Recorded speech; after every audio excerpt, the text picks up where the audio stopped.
열왕기상 세 번째 시간입니다. 오늘 말씀은 열왕기상 1장 32절부터 53절 말씀입니다. 46절부터 49절 말씀을 합독하고 열왕기상 1장 32절부터 53절 말씀까지를 보도록 하겠습니다. 그러면 열왕기상 1장 46절부터 49절 말씀을 한 목소리로 합독하도록 하겠습니다. 또 솔로몬도 왕자에 앉아있고 왕의 신하들도 와서 우리 주 다윗 왕에게 축복하여 이르기를 왕의 하나님이 솔로몬의 이름을 왕의 이름보다 더 아름답게 하시고 그의 왕위를 왕의 위보다 크게 하시기를 원하나이다 하며 왕이 침상에서 몸을 굽히고 또한 이르시기를 이스라엘의 하나님 여호와를 찬송하리로다. 여호와께서 오늘 내 왕위에 앉을 자를 주사 내 눈으로 보게 하셨도다 하셨나이다 하니 아도니아와 함께한 손님들이 다 놀라 일어나 각기 갈 길로 간지라. 자, 우리가 어제 열왕기상의 첫 번째 부분이었던 열왕기상 1장 1절부터 31절을 봤습니다. 몇 번 나눠도 되는데 굳이 우리는 나누지 않고 통으로 그냥 봤습니다. 이 죽음을 앞둔 다윗 왕에 대한 모습이 나왔고요. 그렇기 때문에 국정을 제대로 수행할 수 없을 정도의 상황이 되어졌죠. 그러면서도 신하들은 누가 살기를 원합니까? 다윗 왕이 살기를 원합니다. 그게 다윗 왕에 대한 충성인지 아니면 자기들의 권력을 위한 것인지는 모르겠지만 어쨌든 그랬습니다. 그러면서 이제 뭡니까? 그런 어수선한 틈에 아도니아라는 그 당시로는 이제 그러니까 다윗의 넷째 아들이지만 다 죽었기 때문에 첫째 아들 택인 이 아도니아가 왕위를 창탈하려고 이 몇몇의 신하들과 함께 스스로 왕위에 오르는 일들을 진행했습니다. 일종의 반역을 일으킨 거죠. 근데 이게 이제 모르게 조용히 진행되는 것처럼 보였는데 하나님은 누구한테 알겠습니까? 나단과 바세바에게 알게 하셨습니다. 이게 하나님의 방법입니다. 모르게 지나가서 그것을 쿠데타를 이렇게 완성시키기도 하지만 그걸 또 중간에 어떤 사람을 통해서 알게 하시는 것도 하나님이시거든요. 결국 나단과 바세바가 다윗 왕에게 가서 이제 뭡니까? 이렇게 순차적으로 하나님이 솔로몬을 세우지 않냐라는 부분에 대한 확답을 받고 또 그 일을 진행하게 되는 거죠. 그래서 다윗 왕이 지시를 합니다. 이렇게 하라고 지시를 하게 되므로 이제 그 길이 열리게 된 거죠. 그래서 오늘 이제 보게 될 열왕기상 1장 32절부터 53절에는 솔로몬이 이스라엘의 3대 왕으로 즉위하게 되는 모습이 나옵니다. 그 내용을 보면서 하나님의 일하심, 눈에 보이지 않지만 뒤에서 조용하게 또 사실적으로 역사하시는 하나님의 일하심을 보게 되기를 바라고 또 솔로몬의 입장에서는 굳이 물론 이 성경에 나서지 않았습니다. 뒤에 바세바 어머니를 조종했는지는 모르겠지만 성경은 그렇게 이야기하지 않고 있지 않습니까? 그러면 가만히 있었던 솔로몬, 어떤 의미에서 기도했던 솔로몬이 왕이 되는 모습, 이게 하나님의 방법을 따라서 가면 된다는 부분을 좀 보도록 하겠습니다. 먼저 이제 32절부터 37절의 내용입니다.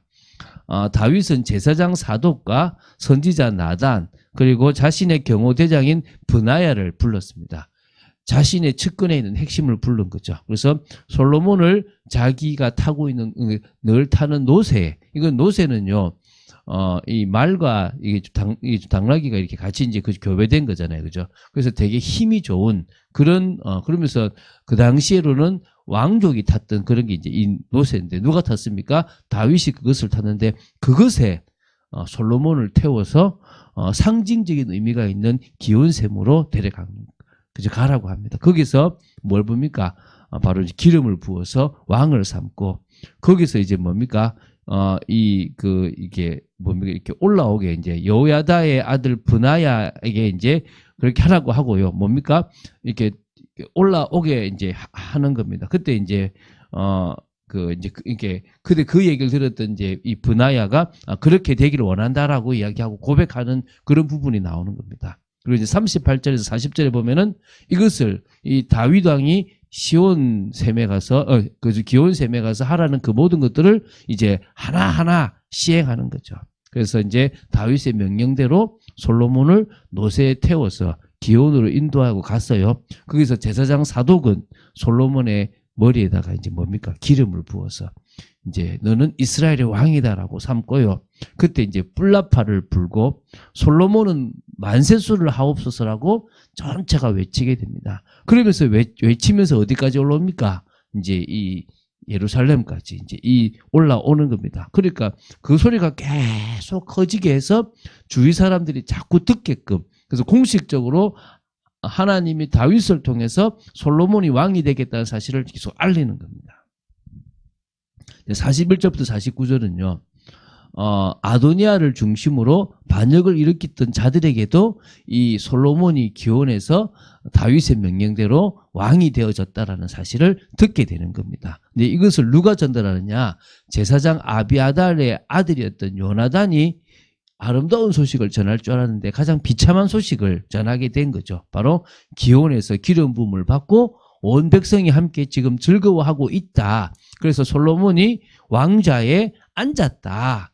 왕의 신하들이 좀 축복하고 있다라는 겁니다. 47절, 48절이 왕의 축복과 다윗 왕의 고백이 나옵니다. 보면 봅니다. 왕의 하나님이 솔로몬의 이름을 왕의 이름보다 더 아름답게 하시고 그의 왕위를 왕의 위보다 크게 하시기를 원하나이다. 솔로몬의 그 위가 더 높아지기 원합니다. 이제 왕이 됐으니까. 그리고 다윗 왕도 그 소리를 듣고 침상에서 뭐라 그럽니까? 이스라엘의 하나님 여호와를 찬송하리로다. 여호와께서 오늘 내 왕위에 앉을 자를 주사 내 눈으로 보게 하셨도다. 이거는 여호와께서 하셨습니다라고 고백하는 겁니다. 이 모든 것들을 다 듣고 나니까 이제 불안한 거예요.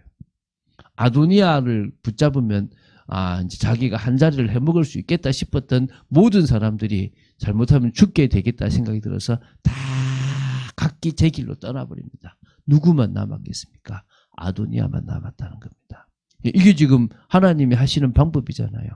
싸운 것도 아닙니다. 가서 아도니아를 싸워서 무찔러라 이거 하지 않았어요. 어떻게 했습니까? 가장 공식적인 방법으로 전 국민을 이게 알게끔 바로 솔로몬이 다윗이 이어준 왕이다. 다윗이 제가 한 왕이다라는 것을 알려버린 겁니다. 그리고 그 모든 일들을 하나님의 방법대로 진행해버린 거죠.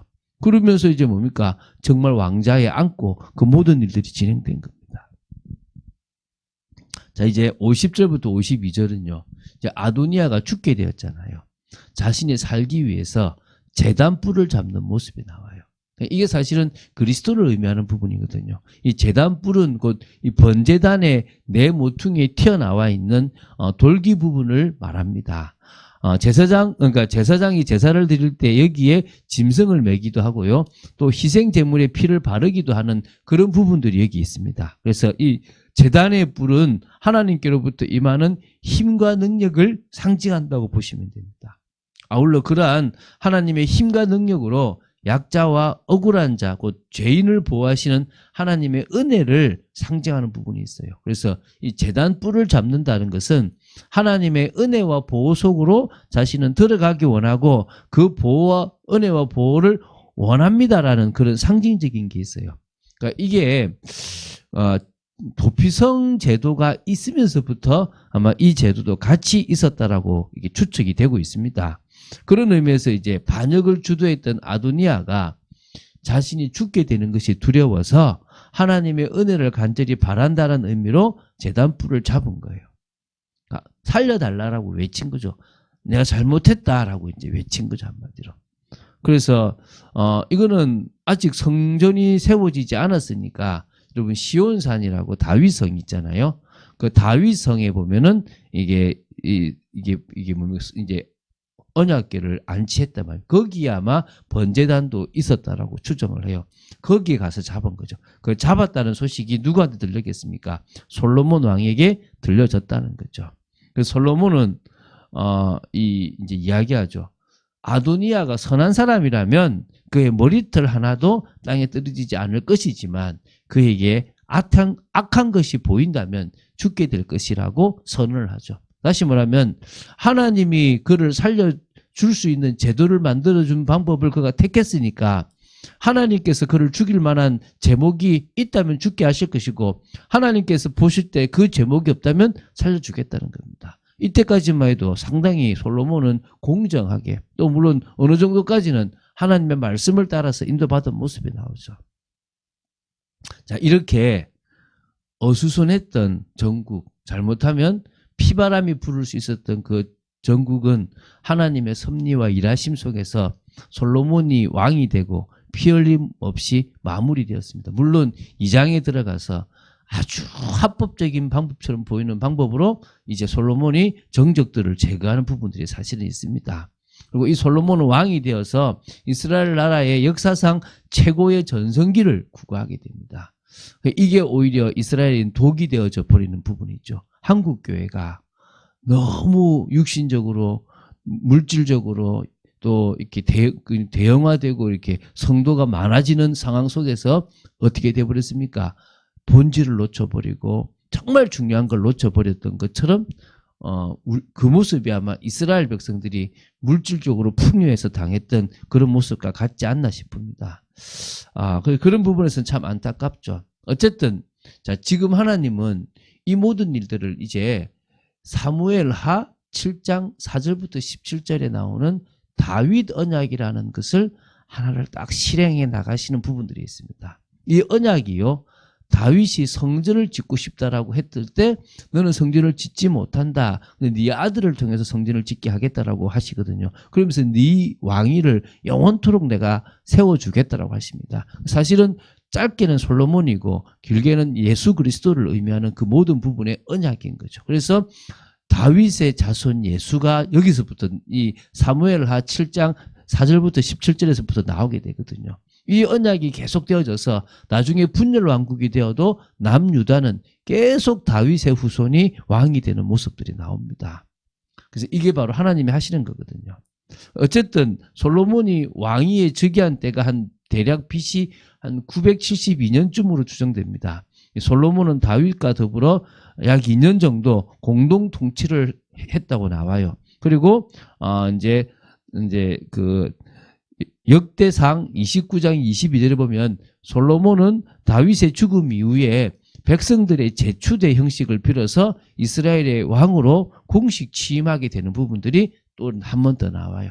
이때는 제대로 된 취임보다는 갑작스럽게 되어졌다면 그 다윗이 죽고 났을 때는 제대로 전 국민이 해주는 그런 입장이 되어졌겠죠. 자, 결론을 맺으면요.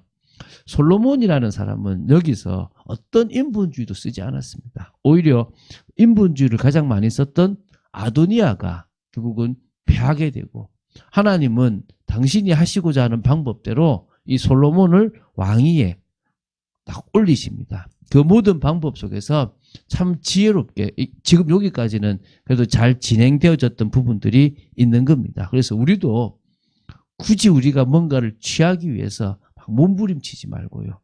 하나님이 원하시는 방법을 보면 굳이 큰 문제 일으키지 않고도 할 수 있는 부분들이 있고 하나님께서 해가시는 그 은혜를 우리가 볼 수 있다면 이 계속적으로 지금 이 열왕기 상을 통해서 하나님의 계획 속에서 인도받았던 것 또 실패했던 것들을 볼 수 있습니다.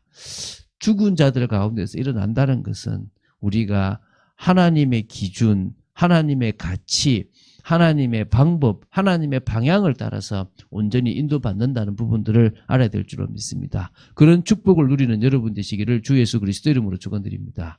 주는 그리스도시요 살아계신 하나님의 아들이심을 고백합니다. 오늘도 말씀 주심을 감사하고 참 어려운 부분, 우리가 어떨 때는 우리끼리 우리 방식대로 해석할 수 있는 부분도 있지만 이 성경에 나오는 말씀들을 보면서 하나님의 계획과 뜻을 알아가고 정말 망할 수밖에 없었던 이스라엘의 모습들을 우리가 볼 수 있는 시간이 되어지기를 간절히 소원합니다.